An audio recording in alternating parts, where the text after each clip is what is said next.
نبي بعده اللهم صل وسلم وبارك على نبينا محمد وعلى آله وصحبه أجمعين يا أيها الذين آمنوا اتقوا الله حق تقاته ولا تموتن إلا وأنتم مسلمون أما بعد.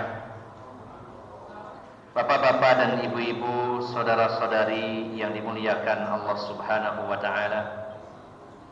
Alhamdulillah, kita sangat bersyukur kepada Allah Subhanahu wa taala pada malam hari ini kita luangkan waktu yang tidak banyak dari kehidupan kita, dari 24 jam sehari semalam dan 7 hari dalam sepekan, kita luangkan sedikit waktu dan umur kita untuk bertemu dan berkumpul di dalam majelis ilmu. Sehingga Bapak Ibu yang dimuliakan Allah Subhanahu wa taala, kesempatan yang tidak banyak ini, hanya beberapa menit ke depan, mudah-mudahan bisa kita gunakan secara efektif. Bisa kita lebih fokus untuk bersama-sama merenungi, mentadaburi ayat-ayat Al-Quran dan juga memahami hadis-hadis Nabi Sallallahu Alaihi Wasallam. Dan kita betul-betul menggunakan waktu secara efektif beberapa menit ke depan untuk bersama-sama mengambil ibrah, mengambil pelajaran, mengambil hikmah dari apa yang kita kaji. Dan yang paling penting Bapak Ibu jamaah sekalian, semoga pertemuan yang singkat ini mudah-mudahan menjadi sebab kita istiqomah di atas Islam, di atas iman, di atas hidayah Allah Subhanahu wa taala. Dan juga yang tidak kalah pentingnya, semoga ini menjadi sarana agar kita lebih semangat lagi baik dalam belajar ilmu agama maupun mengamalkannya. Bapak Ibu yang dimuliakan Allah Subhanahu wa taala, dalam perkara akhirat kita harus betul-betul serius, karena tidak akan lama lagi kita akan memasuki alam akhirat yang di sana benar-benar kita sangat membutuhkan bekal, dan bekalnya adalah amal-amal kita.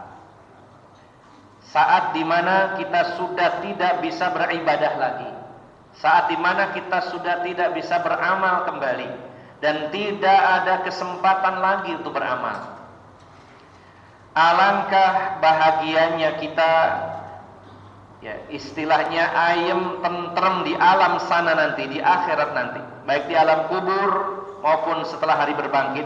Alangkah damainya, tenangnya, adem ayemnya kita kalau kita betul-betul sudah menyiapkannya. Dan alangkah menyesalnya, dengan penyesalan yang sangat dalam, ketika sudah terlanjur masuk alam akhirat dan kita belum siap, sementara kembali tidak bisa. Bapak Ibu jamaah sekalian yang dimuliakan Allah Subhanahu wa taala, bagaimana kisah ya seorang pengasuh pondok yang pernah mati suri 2 kali, belum mati yang sebenarnya, baru mati suri. Dan itu terjadi dalam kurun waktu 2 tahun berturut-turut. Yang akhirnya ketika Allah masih memberikan umur kepadanya, beliau membangun pondok Al-Quran untuk tahfidzul Quran. Dan beliau menceritakan sekilas, walaupun itu mati suri, bagaimana perasaannya sesaat seolah ketika akan dicabut nyawa. Dia mengatakan kepada Allah, "Ya Allah, kalau ada waktu sedikit lagi, saya ingin menginfakkan seluruh harta milik saya. Saya ingin benar-benar menginfakkan seluruh harta saya, karena ketika saya meninggal dunia, harta itu tidak ikut, yang ikut yang diamalkan." Nah, Bapak Ibu jamaah sekalian, yang dimuliakan Allah Subhanahu wa taala. Maka mengingat hal ini harus sesering mungkin sehingga kita selalu siap. Dan siap ini Bapak Ibu jamaah sekalian bukan hanya perkataan saja. Ketika ditanya apakah kita siap kalau sebentar lagi meninggal, jawabannya kalau siap berarti ada bukti kesiapan ya. Kalau kita sudah mengatakan ya Allah saya siap panjenengan pendet kapan mawon, kapanpun, mau malam ini, mau besok, mau lusa, saya sudah siap. Nah, maka di situ bukan hanya angan-angan, tapi pertanyaannya, apakah akidah kita sudah lurus? Masihkah ada yang bengkok? Masih ada hal-hal yang merusak akidah kita, merusak tauhid? Kalau kita mengatakan siap, apakah sholat kita sudah baik, sudah bagus? Bagaimana bacaannya? Apakah sudah 100% kita pahami di mana kita sholat setiap hari? Apakah juga selama sholat yang 5 waktu itu sudah khusyuk? Berapa persen? Apakah juga sedekah kita sudah maksimal? Berapa persennya dari harta yang kita punya? Apakah juga kita sudah menyiapkan amal-amal jariah sebagai cadangan? Ya, cadangan dalam arti setelah kita meninggal, kita sudah tidak bisa beramal, maka andalannya adalah dari amal jariah. Saat kita meninggal tidak beramal, pahala datang terus, mengalir terus. Apakah juga sudah kita siapkan? Apakah berupa sedekah infak untuk masjid pembangunannya, bisa berupa tanahnya, bisa berupa dana untuk pembangunannya? Apakah juga sudah meninggalkan hal-hal yang bermanfaat, mengalirkan air untuk kaum muslimin, menanam pohon yang bisa dimanfaatkan?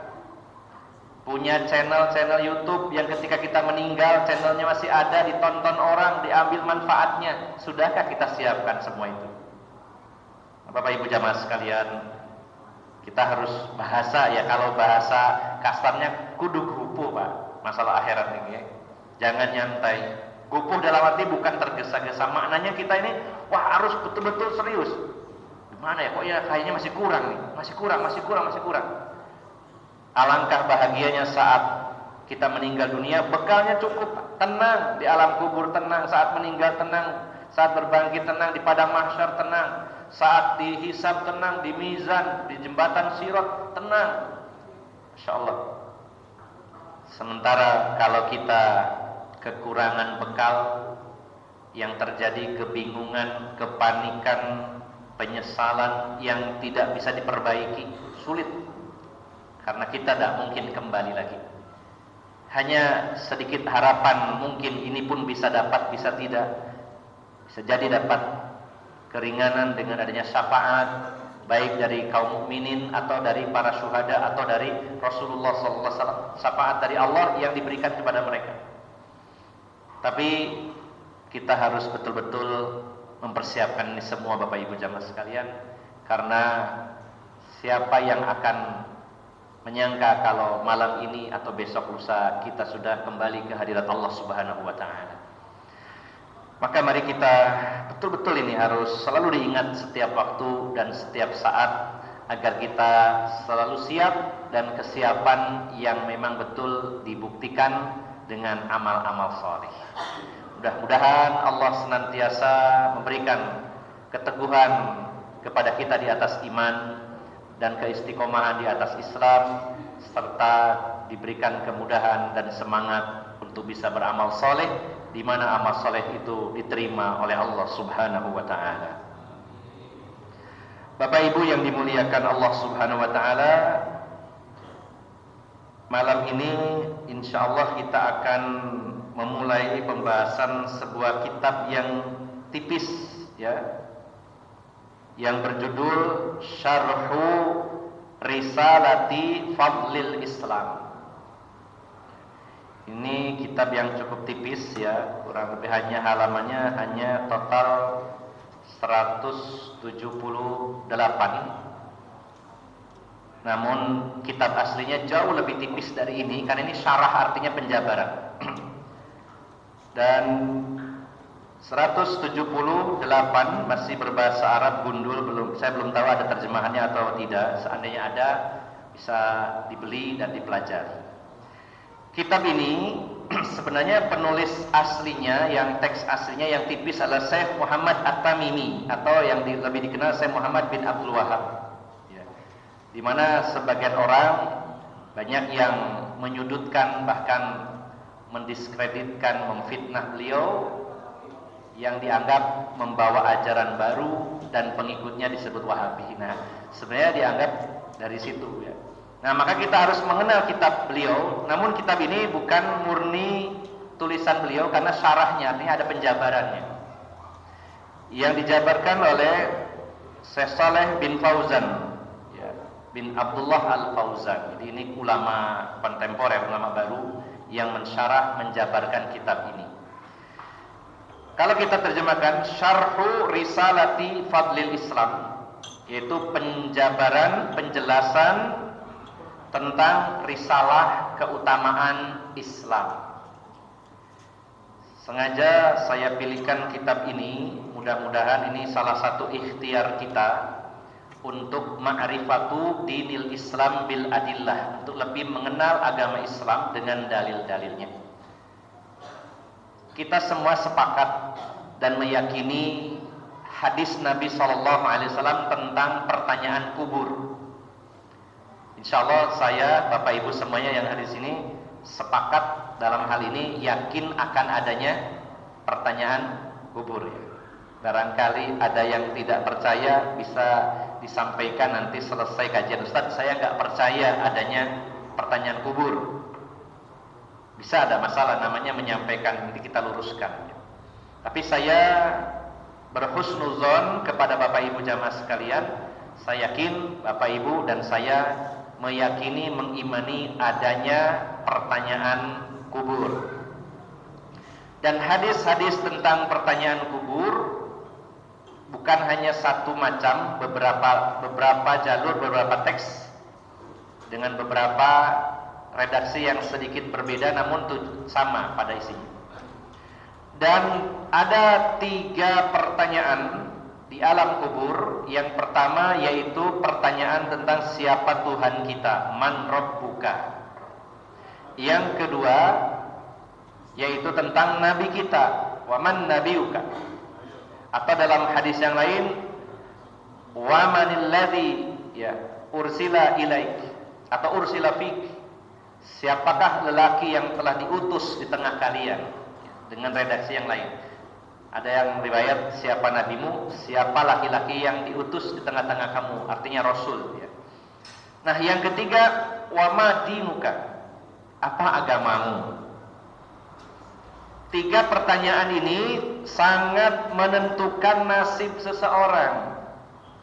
Pertanyaannya pendek, jawabannya singkat, tapi sangat menentukan.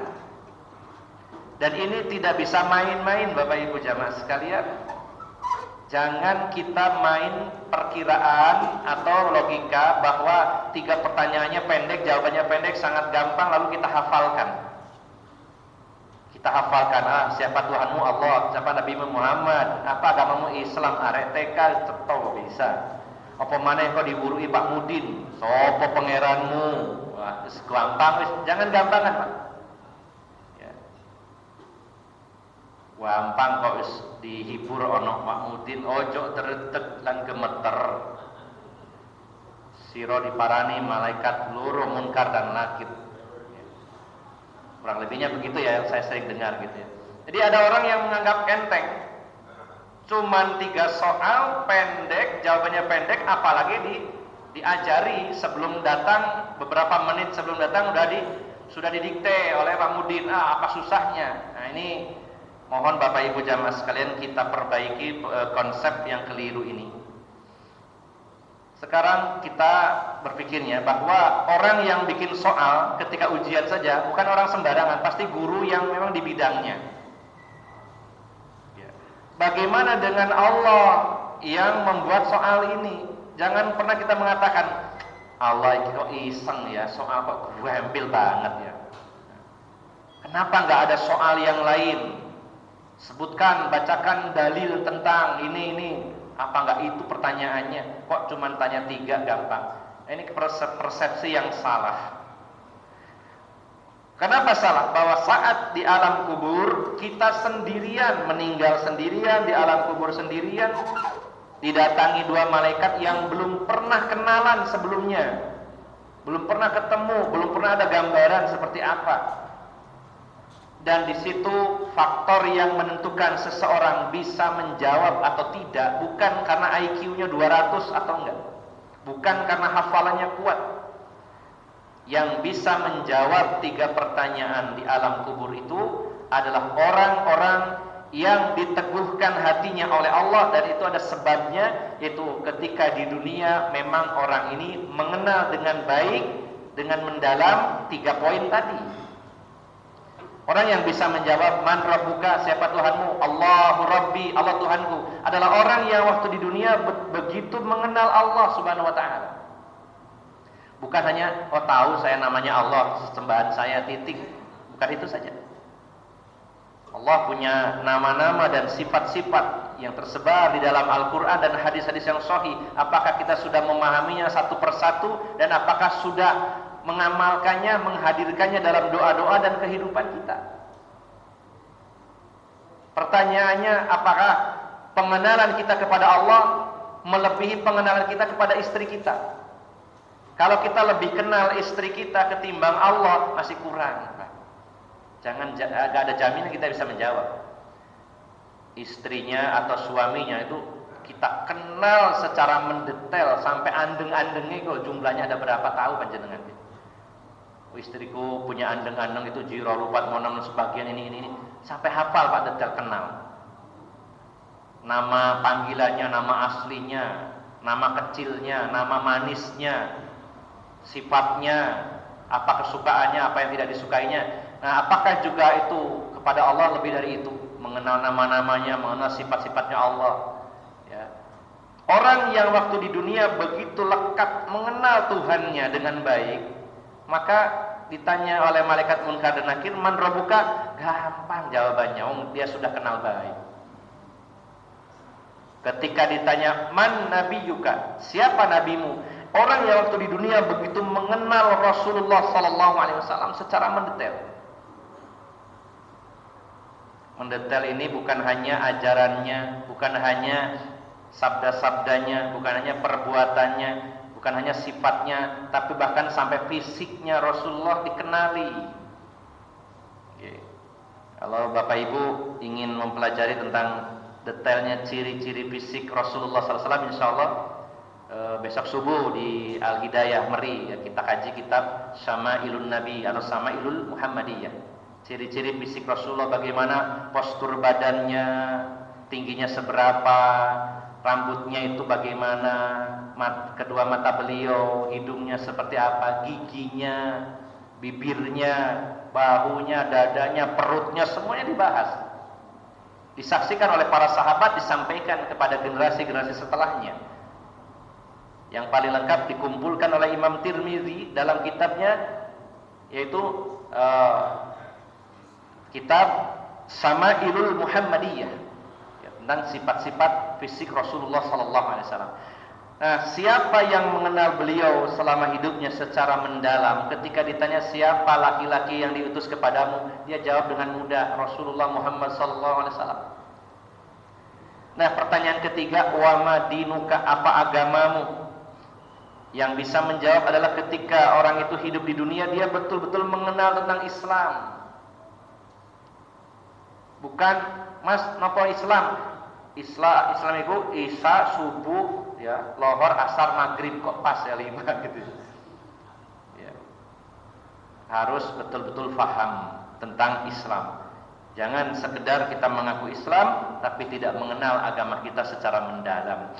Nah, mengkaji kitab ini tentang fadlul Islam, keutamaan Islam, ini hanya salah satu bagian saja ikhtiar usaha kita agar kita lebih mengenal Islam, sehingga mudah-mudahan semakin yakin dengan agama ini, semakin bangga dengan agama Islam, dan tidak mudah tergiur, tergoda dengan iming-iming orang-orang yang mengajak kita keluar dari Islam.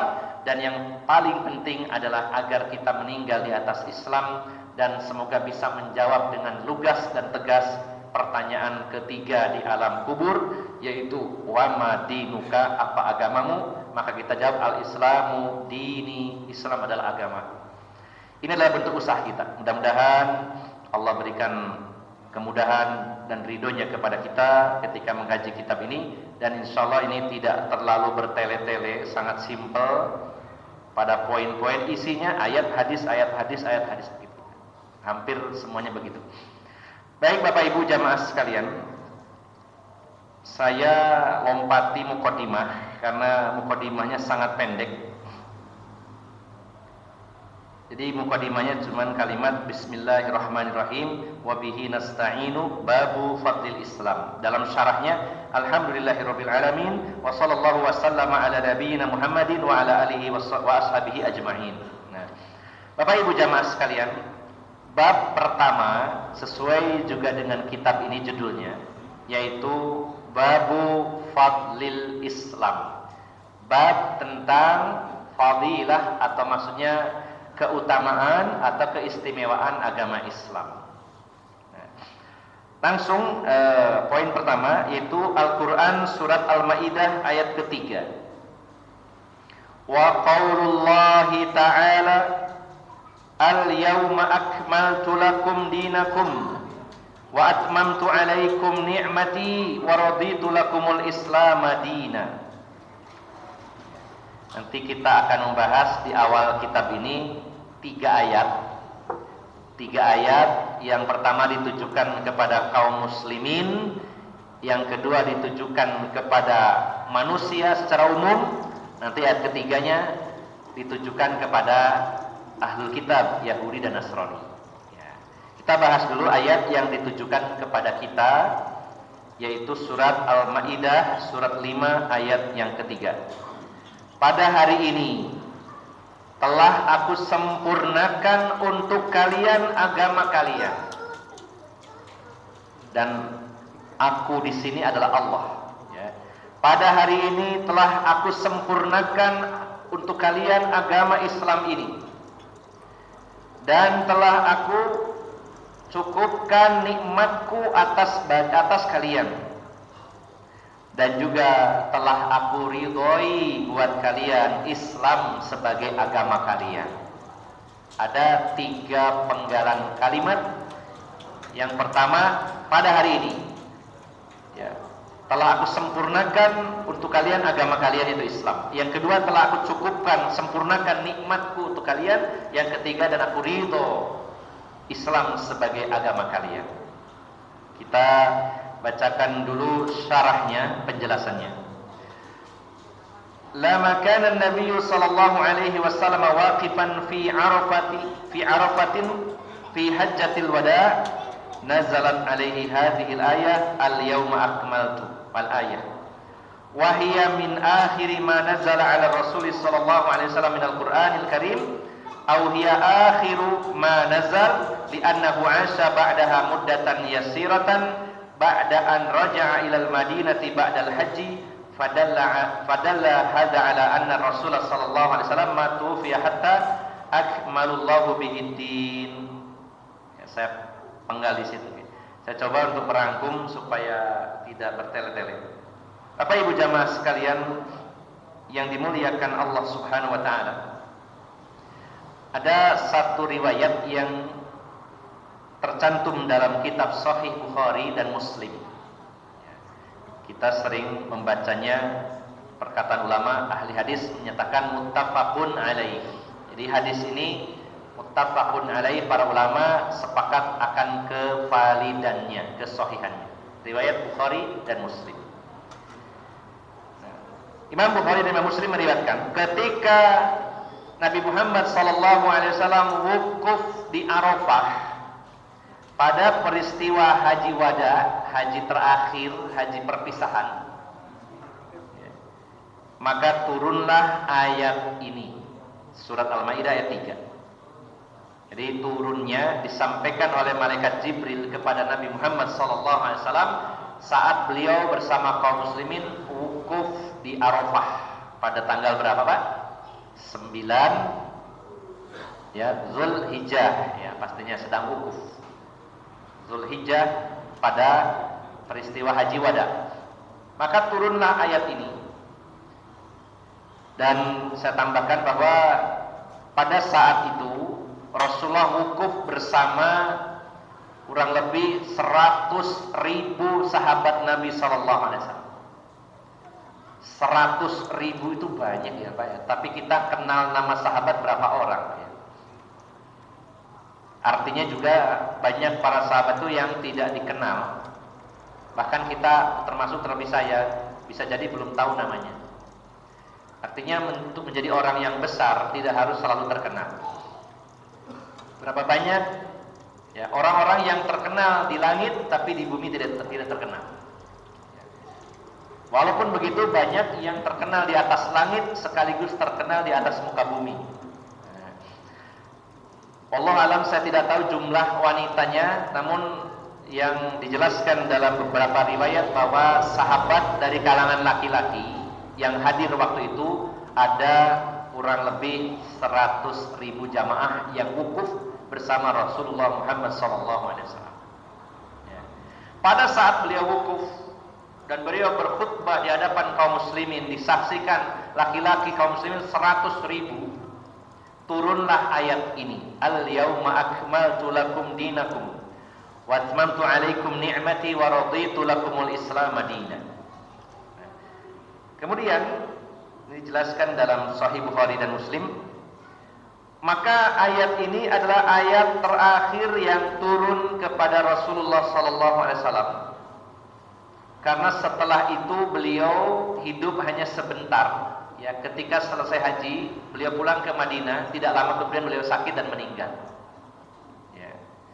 Nah, ada poin penting di sini. Fadalla hadza ala anna Rasulullah sallallahu alaihi wasallam matufiya hatta akmalallahu bihi din. Maka ini menunjukkan bahwa Rasulullah sallallahu alaihi wasallam tidak diwafatkan oleh Allah sampai betul-betul agama Islam ini sempurna, artinya telah semua disampaikan. Disetting oleh Allah, ya. Kita harus yakin, jangan sampai ada yang berpikiran kayak Rasulullah wafat, Islam itu kurang, belum disampaikan semuanya. Nah, siapa yang meragukan ini bahaya ya akidah. Saya yakin-yakinnya Bapak Ibu jamaah sekalian yang hadir di sini juga sama dengan saya, sama dengan penulis meyakini bahwa ketika ayat ini turun dan ayat ini adalah ayat terakhir, itu artinya Allah tidak akan mewafatkan Rasulullah sebelum ajaran Islam sempurna diajarkan. Sudah sempurna disampaikan semuanya, diajarkan semuanya, tidak ada kekurangan sedikit pun. Nah, maka dilanjutkan di sini. Wa fi hadza raddun 'alal mubtadi'ati alladziina yuhditsuna asya' wa yansabunaha ila ad-dini wa hiya laysat minhu. Fa ayyuma insanun ya'ti bi ziyadatin fid din fa hiya mardudah. Kama fi hadithi Aisyah radhiyallahu anha qalat qala Rasulullah sallallahu alaihi wasallam man ahdatsa fi amrina hadza ma laysa minhu fa huwa raddun. Dan ayat ini juga sebagai petunjuk kepada kita tentang ya bantahan kepada ahlul bid'ah yang mana mereka membuat perkara-perkara baru lalu menisbatkannya kepada Islam. Ya. Maka siapapun manusia yang menambah-nambahi agama ini, maka dia tertolak, sebagaimana hadis riwayat Bukhari dan Muslim dari Aisyah radhiyallahu anha, beliau bersabda, barang siapa membuat perkara baru dalam urusan kami yang tidak ada perintahnya, maka tertolak. Adakah sesuatu yang sempurna itu butuh tambahan, Pak? Kalau masih butuh tambahan berarti belum sempurna. Siapa yang nambah-nambahi dalam agama ini, maka ini perkaranya berat. Ya. Kenapa? Karena walaupun dia tidak mengatakannya, seolah-olah Rasulullah SAW belum menyampaikan, sehingga perlu ditambah. Sebenarnya kalau ditelisik lebih dalam, walaupun orangnya tidak mengatakan saya nambahi karena Rasulullah itu kurang menyampaikannya, makanya saya tambahi, kayaknya masih kurang. Walaupun orangnya tidak mengatakan demikian, tapi sejatinya kalau orang itu sudah jelas ditegaskan dalam Al-Quran, dalam hadis, tidak perlu ditambah, tidak perlu dikurangi, sudah sempurna, lalu masih nambah, maka seolah-olah dia mengatakan bahwa Rasulullah itu belum menyampaikan semuanya. Bahkan lebih berat lagi, sebagian ulama mengatakan seolah-olah menuduh Rasulullah itu telah khianat, tidak menyampaikan semuanya. Buktinya masih ditambahi lagi. Kalau sudah sempurna, selesai sudah. Nah, maka berbagai alasan disampaikan bahwa kami ini melakukan ini kan baik, ya. Masa salah orang berbuat baik? Gitu ya.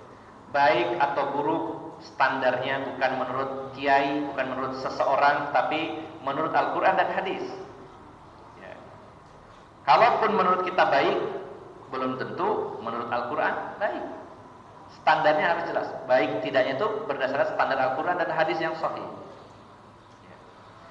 Kalau ditanya apakah sholat itu baik? Baik. Apakah kalau sholat maghrib diimbui 1 rakaat baik? Kan sholatnya 1 rakaat baik, sholat. Buktinya tidak berani menambahi jumlah rakaat. Tapi akhirnya agama ini dari hari ke hari semakin banyak tambahan-tambahannya. Padahal sudah jelas ayatnya berbunyi al-yauma akmaltu lakum dinakum. Pada hari ini telah kusempurnakan untuk kalian agama kalian. Jadi Bapak Ibu jamaah sekalian, seharusnya agama yang kita pegang, yang kita amalkan hari ini persis seperti agama yang diamalkan Rasulullah dan para sahabat pada saat ayat ini turun. Semuanya, dari semua sisinya harus plek sama dengan Rasulullah dan para sahabat yang hadir waktu itu. Yang saat itu bukan bagian agama, hari ini pun berlaku, bukan agama. Ketika di zaman Nabi itu sudah sempurna, maka sesuatu yang bukan bagian agama jangan berubah sampai hari ini, ya bukan bagian dari agama, jangan dijadikan bagian dari agama ini. Nah, ini pengertiannya Bapak Ibu jamaah sekalian. Maka ayat ini menunjukkan kepada orang-orang yang membuat perkara-perkara baru dalam agama ini lalu menisbatkannya dari Islam. Maka ini sebagai bantahannya bahwa sesuatu yang sempurna sudah tidak butuh dirubah-rubah. Kita beragama ini cukup copy paste, jangan diedit, ya cukup copy paste, selesai.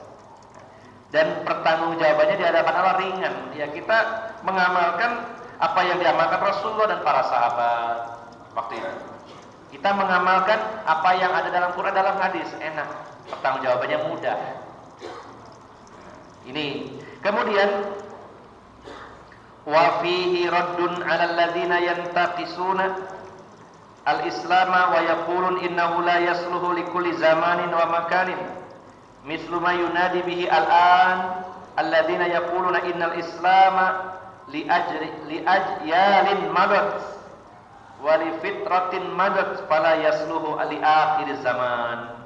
Nah, ayat ini juga sebagai bantahan terhadap orang-orang yang mengatakan bahwa Islam itu memiliki kekurangan sehingga tidak relevan ya untuk zaman sekarang dan untuk di tempat ini. Jadi ayat tadi membantah bahwa yang namanya sempurna, menurut saya Bapak Ibu jamaah sekalian, Islam yang diturunkan oleh Allah atau Al-Quran dan hadis yang disampaikan Rasulullah ya, di zaman beliau itu masa berlakunya sampai kiamat. Kalau dulu para nabi dan rasul ketika ada seorang rasul diutus kemudian meninggal, tersisa ajarannya, kemudian datang rasul yang baru, agama intinya sama tapi syariatnya dirombak, berlakunya sampai datang rasul berikutnya untuk kaum tersebut. Sementara tidak ada rasul setelah Rasulullah Muhammad SAW, sehingga ajaran yang beliau bawakan itu masa berlakunya sejak beliau menyampaikan agama ini sampai hari kiamat, rentangnya itu. Sehingga Islam yang sempurna ini berlaku selama rentang waktu itu dan berlakunya dimanapun di seluruh permukaan bumi ini. Ya. maka tidak perlu lagi menyatakan bahwa ini Islam yang di Indonesia itu harus beda dengan yang di Arab. Ya, harus Islam Nusantara. Dan juga jangan pakai bahasa Arab, kan kita di Indonesia. Wah, kalau nggak pakai bahasa Arab berarti harus dirubah semua. Termasuk nama Islam Nusantara juga nggak pantas. Kenapa? Islam bahasa Arab. Harusnya berserah diri Nusantara gitu ya. Kenapa masih pakai bahasa Arab juga gitu ya? Majelis Permusyawaratan Rakyat. Majelis itu bahasa Indonesia atau bahasa Arab? Asalnya bahasa Arab, majelis.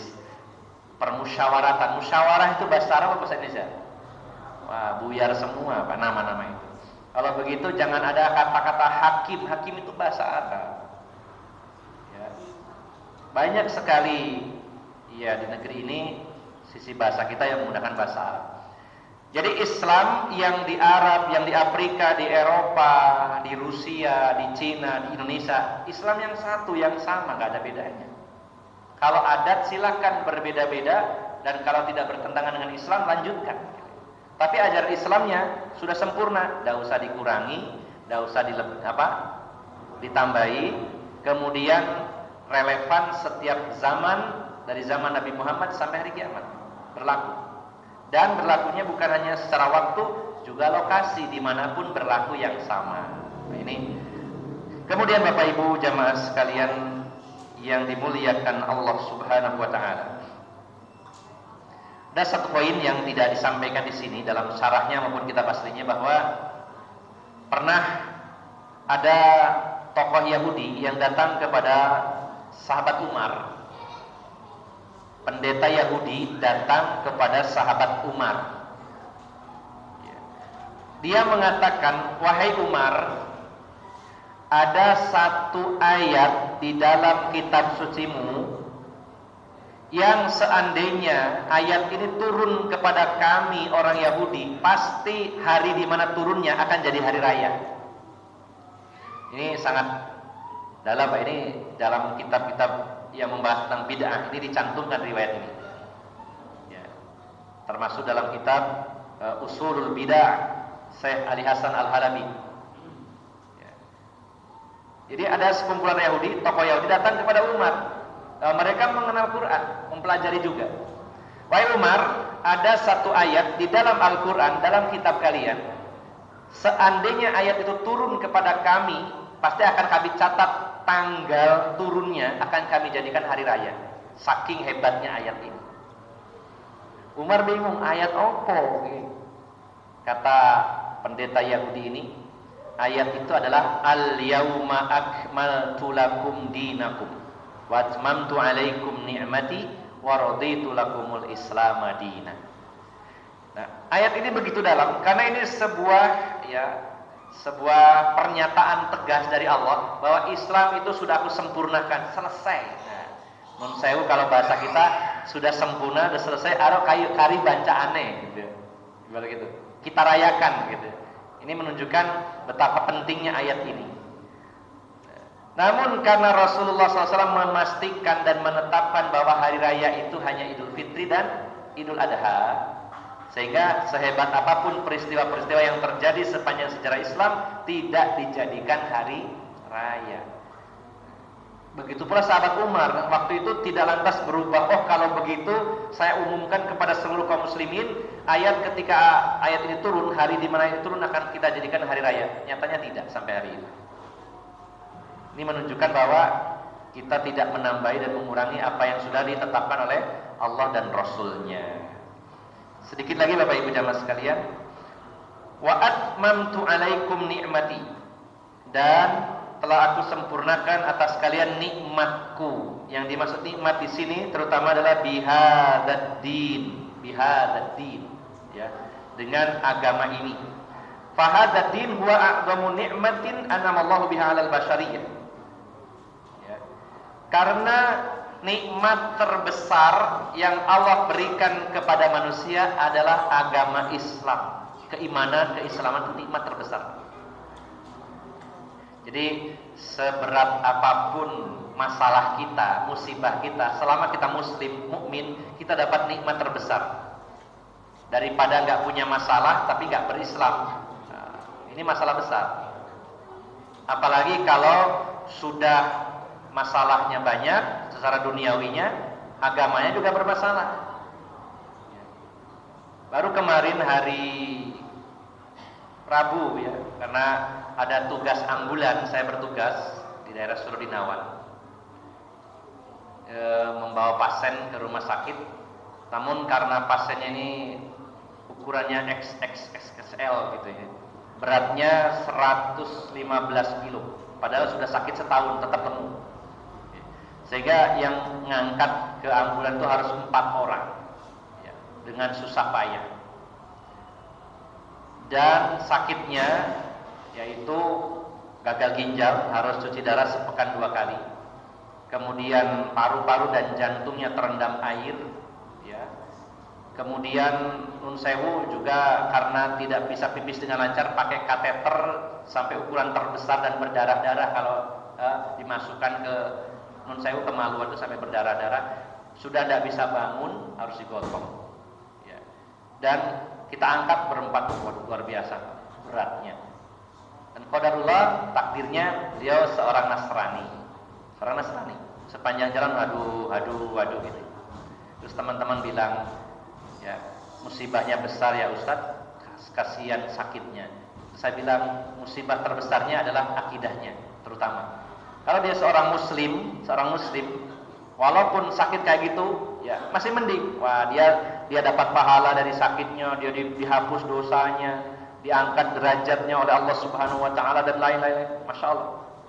Nah, inilah Bapak Ibu jamaah sekalian. Kalaupun kita punya banyak problem, banyak masalah, bertubi-tubi, itulah hidup. Ya. Selama kita muslim, mukmin, wah ini nikmat paling besar, jangan sampai hilang yang satu ini. Seberat apapun ujian kita, asal jangan dihilangkan iman dan Islam dari diri kita. Justru musibah sesungguhnya ketika seseorang tidak menjadi seorang muslim dan mukmin atau murtad dari agamanya, nauzubillah. Maka yang dimaksud di sini, aku sempurnakan untuk kalian nikmatku. Nikmat di sini terutama adalah nikmat agama Islam. Nah, kemudian yang terakhir Bapak Ibu jamaah sekalian, ini masih permukaan saja. Kenapa disebut bahwa kita beragama Islam itu nikmat yang terbesar?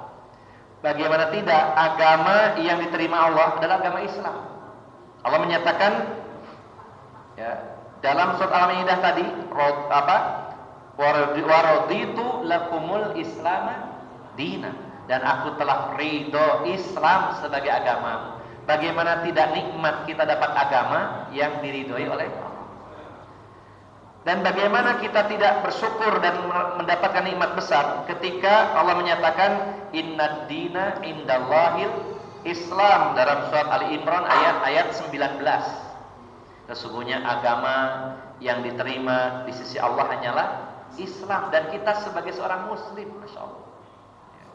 Bagaimana kita ini tidak bersyukur dan bahagia ketika kita memeluk agama yang diterima oleh Allah, karena agama selain Islam ditolak. Sebagaimana Allah berfirman dalam surat Ali Imran ayat 85, wa may yabtaghi ghairal islami dina fala yuqbala minhu wa huwa fil akhirati minal khasirin. Siapa yang memeluk agama selain Islam, apapun, total pakai selain Islam. Jadi Allah tidak menyebutkan satu-satu, tapi dipukul rata. Siapa yang memeluk agama selain Islam, maka tidak diterima oleh Allah dan di akhirat termasuk rugi. Nah, kita sudah muslim, bersyukur agama yang diridhoi, agama yang diterima di sisi Allah. Dan siapa yang tidak memeluk agama Islam, dia tidak diterima oleh Allah dan rugi di akhirat. Maka nikmat mana lagi yang lebih besar daripada nikmat iman dan Islam ini? Maka mari kita rawat, kita jaga Bapak Ibu jamaah sekalian. Nah, ini baru sekedar pemanasan, hitungannya pembukaan. Namun mudah-mudahan ini menjadi ilmu dan bahan perenungan kita semuanya, sehingga melahirkan komitmen sehingga kita bisa konsisten di atas Islam, bahwa kita telah diberi anugerah oleh Allah sebuah agama yang telah sempurna sejak 15 abad yang lalu, dan kesempurnaannya itu tidak akan pernah luntur sampai kapanpun. Berlaku dari zaman Nabi Muhammad SAW sampai hari kiamat, dimanapun titik di permukaan bumi Islam berlaku. Dan kita sangat bersyukur karena Allah telah memberikan nikmat terbesar, yaitu berupa Islam, agama yang diridhoi Allah, agama yang diterima di sisi Allah, dan agama yang menjadi sebab keselamatan kita di dunia maupun di akhirat. Demikian Bapak Ibu jamaah sekalian, semoga kajian yang singkat ini memberikan manfaat bagi kita semuanya, baik bagi saya yang menyampaikan maupun Bapak Ibu yang mendengarkan. Bila ada kata yang salah atau sikap yang salah, saya mohon maaf yang sebesar-besarnya. Aqulu qouli hadza wa astaghfirullah li wa lakum wa akhiru da'wana anil hamdulillahirabbil alamin. Subhanakallahumma wa bihamdika asyhadu an la ilaha illa anta astaghfiruka wa atubu ilaik. Wassalamu alaikum warahmatullahi wabarakatuh.